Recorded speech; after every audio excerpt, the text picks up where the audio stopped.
Suppose আপনি হচ্ছে SEO শিখতে চাচ্ছেন, আপনার হাতে বেশ ভালো সময় আছে, আপনি চাইতেছেন যে আপনার সময়টাকে কাজে লাগাতে। তার জন্য আপনি চিন্তা করলেন যে আপনি এই এসইও শেখার পাশাপাশি কোন স্কিলগুলোকে গ্রো করলে আপনার ওভারঅল এসইওটাতে হেল্প হবে, কিন্তু আপনি বুঝে উঠতে পারতেছেন না আসলে আপনি কোনটা শিখবেন বা কোনটা শিখবেন না। তো আজকের এই ভিডিওতে আমি কথা বলবো এমন 3টা স্কিল নিয়ে, যে 3টা স্কিল যদি আপনি শিখেন ওভারঅল এসইও কে সেটা হেল্প করবে। এবং আমি আমার ভিডিওতে সর্বশেষে একটি এক্সট্রা টিপস শেয়ার করব, যেটা আপনি যদি ফলো করেন তাহলে কিন্তু আপনার এসইও এর মধ্যে পরিপূর্ণতা আসবে। তাহলে চলেন আমরা শুরু করি। নাম্বার 1, যে স্কিলটা জানা থাকলে আপনার ওভারঅল এসইও শেখাটা অনেক বেশি সহজ হবে, সেটা হচ্ছে ফান্ডামেন্টাল অফ টেকনোলজি। অর্থাৎ যেহেতু আমরা এসইওটা করব হচ্ছে এক একটা ওয়েবসাইটের উপরে, তো আপনি যদি আগে থেকে জেনে রাখেন যে একটা ওয়েবসাইট কি, একটা ওয়েবসাইটের ডোমেইন কি, একটা হোস্টিং কি, তারপর ওয়েবসাইটের ব্যাকএন্ড মানে সি প্যানেল সম্পর্কে যদি আপনি একটু ধারণা রাখেন, তারপর একটা ওয়ার্ডপ্রেস, তারপর হচ্ছে শপিফাই, এই ধরনের যে সিএমএস গুলো আছে সেগুলো সম্পর্কে যদি আপনার একটা বেসিক আইডিয়া থাকে, তারপরে হচ্ছে আপনার এসইও টুল,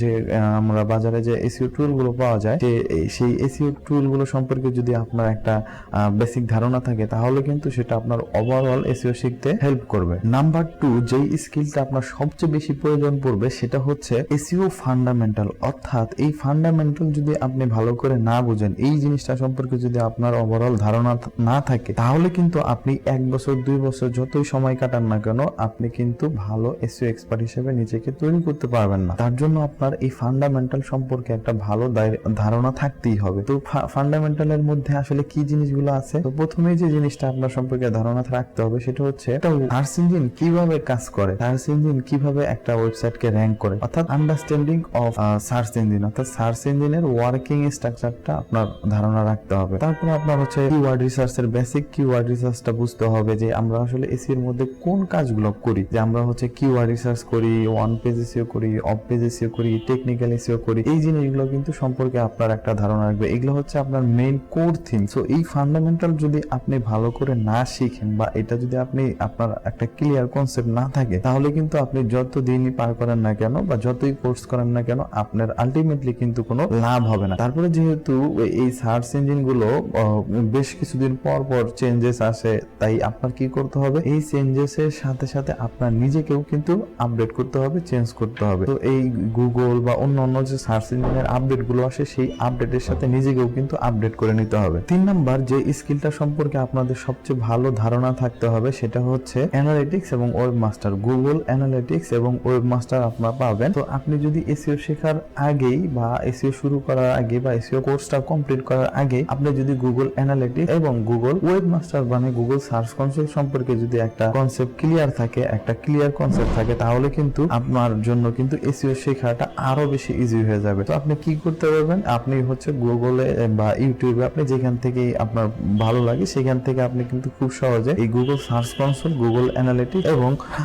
এই বিভিন্ন ধরনের সার্চ ইঞ্জিন গুলো সম্পর্কে 1-2 ঘন্টার ভিডিও দেখলে কিন্তু আপনার ওভারঅল একটা কনসেপ্ট ক্লিয়ার হয়ে যাবে। এবার এক্সট্রা টিপস, যে আপনি যদি এতক্ষণ যে উপরে যে 3টা স্কিল দেখলেন, সেই 3টা স্কিল শিখেছেন, তার পাশাপাশি আপনি হচ্ছে সাপোর্টিং যদি এই স্কিলগুলো থাকে, তাহলে কিন্তু আপনি একজন এক্সপার্ট এসইও হিসেবে নিজেকে দাবি করতে পারবেন। সেটা কি, সেটা হচ্ছে কন্টেন্ট রাইটিং। আপনার যদি কন্টেন্ট রাইটিং এর সম্পর্কে ধারণা থাকে, বা আপনি যদি একজন কন্টেন্ট রাইটার হন, অথবা আপনার একটা ভালো কন্টেন্ট কিভাবে লিখতে হয় এই সম্পর্কে যদি আপনার ধারণা থাকে, এটাও কিন্তু আপনাকে অনেক বেশি হেল্প করবে। যেহেতু আমরা হচ্ছে ওয়েবসাইটে কাজ করব, ওয়েবসাইটে মূলত হচ্ছে আমাদের কাজটাই হচ্ছে কন্টেন্ট নিয়ে। তো আপনি যদি কন্টেন্ট রাইটিং এর বেসিকটা জানা থাকে, বা আপনি যদি একজন কন্টেন্ট রাইটার হন, তাহলে কিন্তু আপনার জন্য এসইও শেখাটা অনেক বেশি সহজ। তারপর হচ্ছে 2 নাম্বার যে জিনিসটা, সেটা হচ্ছে বেসিক্স গ্রাফিক ডিজাইন। অর্থাৎ আপনি যদি এসইও শিখতে যান, তাহলে আপনার কি এই বেসিক গ্রাফিক্সটা কিন্তু লাগবে। যেহেতু আপনি হচ্ছে ওয়েবসাইটে কাজ করবেন, ওয়েবসাইটে বিভিন্ন ধরনের ভিজুয়াল ইমেজ আপনার দিতে হবে। সো আপনার যদি কালার কনসেপ্ট বা কালার কারেকশন, তারপর হচ্ছে একটা ইমেজ কিভাবে ডিজাইন করতে হয়, একটা ইমেজের মধ্যে কতটুকু জায়গা রাখতে হবে, কতটুকু জায়গায় টেক্সট ইউজ করতে হবে, কতটুকু জায়গায় আপনি আসলে ইউজ করবেন, কোনটাতে ফোকাস করবেন, তারপর হচ্ছে আপনার ওয়েবসাইটের সাথে আপনার আর ইমেজের কালার কম্বিনেশনটা কি হবে, এই জিনিসগুলো যদি আপনি জানেন, তাহলে কিন্তু আপনি একজন নেক্সট লেভেলের এসইও এক্সপার্ট হিসেবে নিজে বাজারে কিন্তু নিজেকে প্রতিষ্ঠিত করতে পারবেন। তারপরে হচ্ছে 3 নাম্বার যে সাপোর্টিং স্কিল, এটাও যদি আপনার জানা থাকে বা এটাও যদি আপনি ধারণা রাখেন, তাহলে কিন্তু আপনার জন্য বেশ ভালো হবে। সেটা হচ্ছে বেসিক ভিডিও এডিটিং। যেহেতু আমরা হচ্ছে ওয়েবসাইটে কাজ করব, আমরা আমরা হচ্ছে বিভিন্ন ভিডিও শেয়ারিং প্ল্যাটফর্মে কাজ করব, ইউটিউবে কাজ করব। সো আপনি যদি একটু বেসিক ভিডিও এডিটিংটা জানেন তাহলেও কিন্তু এটা আপনাকে হেল্প করবে। তাহলে আজকের এই ভিডিওটা আমরা কি দেখলাম? আজকের এই ভিডিওতে আমরা 4টা জিনিস সম্পর্কে দেখলাম। সেটা হচ্ছে ফান্ডামেন্টাল সম্পর্কে আমাদের একটু ধারণা রাখতে হবে, তারপর হচ্ছে টেকনিক্যাল কিছু ধারণা রাখতে হবে, তারপর হচ্ছে গুগলের ওয়েব মাস্টার, তারপর হচ্ছে গুগলের অ্যানালিটিক্স, এগুলো সম্পর্কে ধারণা রাখতে হবে। তারপর 4 নাম্বার যে স্কিল সেটা হচ্ছে সাপোর্টিং স্কিল হিসেবে কাজ করবে, সেটা হচ্ছে আপনার কন্টেন্ট রাইটিং এবং বেসিক গ্রাফিক ডিজাইন এবং ভিডিও এডিটিং এর যদি আপনি জেনে রাখেন তাহলে কিন্তু ওভারঅল এই সবগুলো আপনার এসইওটাকে কমপ্লিমেন্ট করবে এবং আপনার এসইওটাকে শিখতে কিন্তু অনেক বেশি হেল্প করবে। আর আপনি এসইও শিখতে শুরু করেছেন কিন্তু আপনার এসইওর বেসিকটা সম্পর্কে জানা নাই বা আপনি জানেন না যে এসইও শেখার জন্য আপনার কোন কোন জিনিসগুলো লাগবে। যদি না জানেন তাহলে আমি হচ্ছে আমার পূর্ববর্তী ভিডিওতে আমি হচ্ছে এই এসইওটা কি, এসইও শেখার জন্য আপনার কোন কোন জিনিসগুলোর প্রয়োজন পড়বে এগুলো নিয়ে একটি ভিডিও বানিয়ে, আপনি যদি সেই ভিডিওটা না দেখে থাকেন তাহলে এখনই হচ্ছে সেই ভিডিওটাতে ক্লিক করে আগে সেই ভিডিওটা দেখে নেন। তো আজকের এই ভিডিওতে এই পর্যন্তই। পরবর্তী ভিডিও দেখার জন্য সকলকে স্বাগতম জানিয়ে আজকের মতো এখানে শেষ করছি। আল্লাহ হাফেজ।